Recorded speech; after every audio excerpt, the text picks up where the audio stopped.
Estamos hablando concretamente de este tema porque ayer 29 de agosto fue el Día Internacional del Gamer, propuesto por dos empresas españolas desde el año 2008 que dijeron, bueno, evidentemente esto tiene una gran proyección y empezaron a fomentar este día. Y así fue como empezaron a aparecer este tipo de números y también lo que significa en la Argentina este crecimiento luego de la llegada del COVID-19 al país. Vamos a seguir ampliando más sobre este tema junto a Germán Benedito, que es psicólogo, especialista en uso saludable de la tecnología y los videojuegos. También es referente de la línea de salud de Fundación Argentina de Videojuegos. Germán, buen mediodía. Pablo Vicente y Belén Martínez te saludamos. ¿Cómo estás? Buen día, ¿cómo andan? Muy bien, gracias por atendernos. Sorprendidos porque particularmente ninguno de nosotros es amante tal vez de los videojuegos. Nos quedamos mucho atrás en el tiempo, pero vemos cómo muchos hoy lo ven incluso como una salida laboral, se dedican como carrera a esto. Sí, la industria de los videojuegos viene creciendo desde antes de la pandemia, se venía pisando fuerte a nivel local y a nivel mundial, como habían dicho ustedes, y también se abrieron posibilidades con el boom de los eSports, por un lado, y con el desarrollo de empresas de videojuegos, que empezó a proliferar por toda esta cuestión que venían diciendo de que, por ejemplo, la edad promedio del gamer hace unos años atrás estaba ya en casi 30 años, ahora está por encima de esa edad. Entonces todo eso hizo que la industria, digamos, se movilice y hay más puestos de trabajo, puestos de diseño, de programación, de testeo, por un lado, y por el otro lado, bueno, lo que es las vertientes de los videojuegos que también están aumentando en otro tipo de ámbitos, como puede ser la educación, como puede ser la salud, también incorporando algunos elementos de realidad virtual. Entonces todo eso hace que la verdad que sea un avance bastante importante, sumado a la pandemia, que también, como bien decían, el tema esto de las restricciones, y que el videojuego es algo que uno puede recreativamente utilizar desde nuestras casas, digamos, eso también fomentó para bien y para no también en algunos casos, el aumento del consumo, ¿no? Del uso, y de que ya tenemos gamers, de que no solamente son niños, niñas, adolescentes, sino que tenemos gente grande, porque mucha gente que era gamer por ahí hace varios años atrás, en su adolescencia, muchos de ellos y de ellas hoy en día siguen siendo gamers.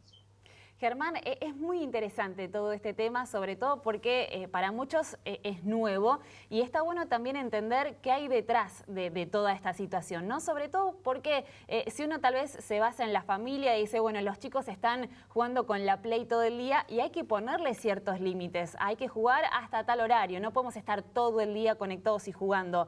En este caso también los adultos lo hacen. Contanos un poquito cómo fue que se le dio este boom también a los adultos, teniendo en cuenta más allá de la pandemia, ¿no?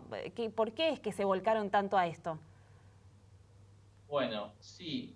A ver, los videojuegos es algo que va evolucionando y va avanzando en todo sentido. Tanto es así que las consolas de hoy en día ya no solamente son consolas de videojuegos, sino que son medios de entretenimiento, pero también de comunicación. Quiero decir, los chicos, las chicas encuentran muchas de sus amistades en ese ámbito. Entonces muchas veces dicen, no, pero me conecto para hablar con un amigo, con una amiga, juegan en conjunto. Entonces eso también aumenta, digamos, toda esta cuestión del uso y el consumo de videojuegos, ya sea en un videojuego cooperativo, que son algunos de los videojuegos en donde justamente uno puede jugar en línea con otras personas, o de manera local con amistades, y este tema de la comunicación y el entretenimiento, de que algunos incluso se quedan hablando, se quedan chateando o compartiendo ese espacio. Lo que decías es verdad, de que en las familias, digamos, hay un nuevo reto que es, bueno, ¿cómo se regula todo eso? ¿Hasta qué punto está bueno? ¿Hasta qué punto está malo?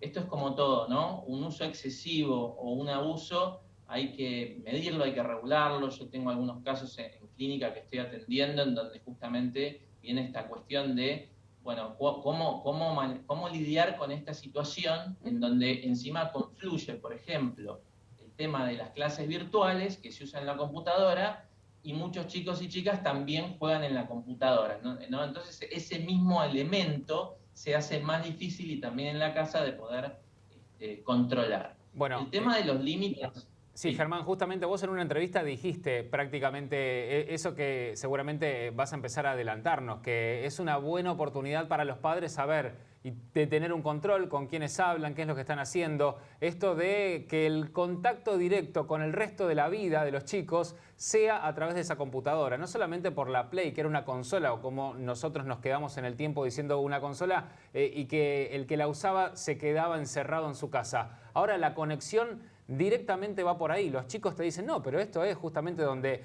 más sociabilidad tengo a través de los videojuegos. Y ese es justamente el lugar donde encuentran los padres para saber qué están haciendo sus hijos.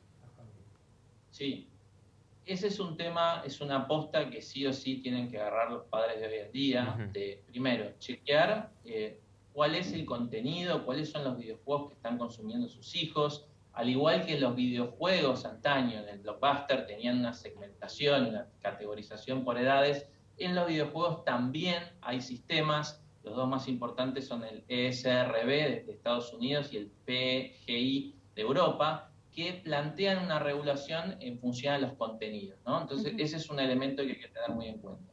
Otro elemento es esto de la sociabilización, ¿no? Es verdad que se utiliza mucho a través de las PC y las consolas, pero no es menos cierto que nosotros sabemos que la vida no pasa y no puede pasar exclusivamente por las pantallas, y que en ese sentido es bueno que haya una complementariedad, ¿no? Es decir, yo lo que digo es, el videojuego llegó para quedarse, cierto, pero no por eso tiene que ser el monopolio de todas nuestras interacciones, claro, y de nuestra vida social.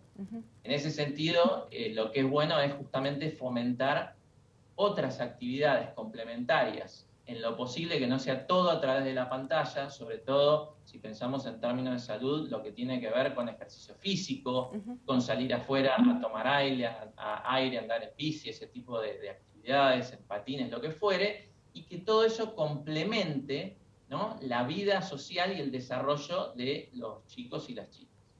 Germán, porque si no... Sí. Sí. ¿Qué pasa cuando...? Perdona, continúa, dale.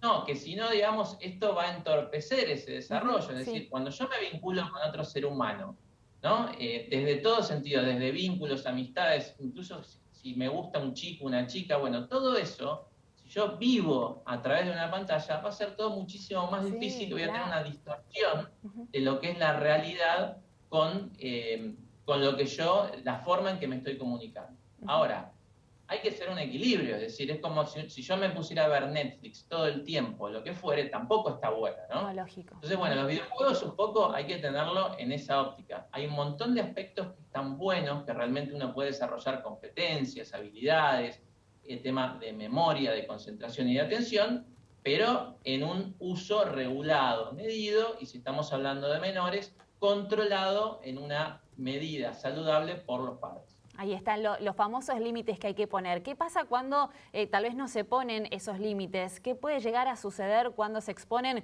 mucho tiempo a la pantalla y no hacen lo que vos estás recién indicando, ¿no? Hay que salir, hay que estar en contacto con la naturaleza, hacer un poco de deporte. ¿Qué pasa cuando se sobrepasa un poco esa cantidad de horas que están jugando? Bueno, eso puede traer, primero, algunas cuestiones, como dije antes, de orden vincular, ¿no? De esta manera de vincularse con sus pares o con otras personas. Eso también puede traer cuestiones que tienen que ver, por ejemplo, con la reclusión, con alguna cuestión de miedo a salir o de la interacción, también manejo de emociones. Me ha pasado algunos casos, digamos, de que algunos videojuegos, ¿no?, por ahí por el tipo de contenido, por la dinámica o por la competitividad. Recordemos que en los adolescentes se juega mucho este tema de la construcción de la identidad y de empezar a conocerse quiénes son, y del tema del reconocimiento. Muchas veces pasa que si eso no lo están obteniendo en su vida real, a través de su entorno o a través de los padres, entonces el videojuego se transforma en un refugio, ¿sí?, y en un continente en donde ellos van a estar buscando ese reconocimiento, como saliendo primeros en puntaje en algún videojuego, o pudiendo obtener determinados logros, ese tipo de cuestiones, que a nivel recreativo está bien que eso sea así, pero cuando a mí se me pone en juego esto de que trato de compensar una falta que yo estoy teniendo en mi vida real en el videojuego, ahí es donde se puede suscitar algunos de estos problemas, que puede afectar, digamos, como decía, ¿no? En cuestiones vinculares, en cuestiones también del desarrollo de la personalidad. Es decir, es importante también poder interactuar el cara a cara, ¿no? Claro. Poder reconocer la corporalidad del otro.